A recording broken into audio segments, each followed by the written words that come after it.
大家问千万字，大家要和大家做伙来捌一字。咱拢知影讲，受国民教育，纳税甲做兵是咱国民的义务。今仔日要甲大家小解这一字，就是义，我以义第7条。正当合理的代志，或者是原则，咱讲义，像讲正义、正义，也有义理。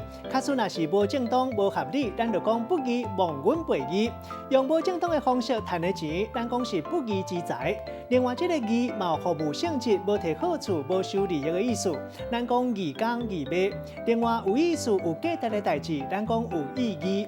还有抚养关系，或者是拜人关系，像咱讲义父、义表甲义子。带大家做伙来小解两个词。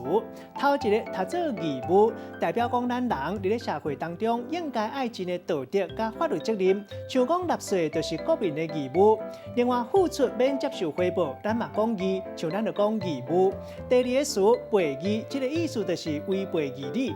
咱用一句话来举例，甲这两个词合做伙。譬如讲，古早人讲饲囝是义务，食囝看新妇，这个意思就是讲囝若娶某，就会听某喙，互人笑讲是母奴。当然，即马新时代甲后生新妇的关系，无应该牵涉到义务甲背义，安尼关系才会好。今仔日小解这一字读做义，提供予观众朋友来参考。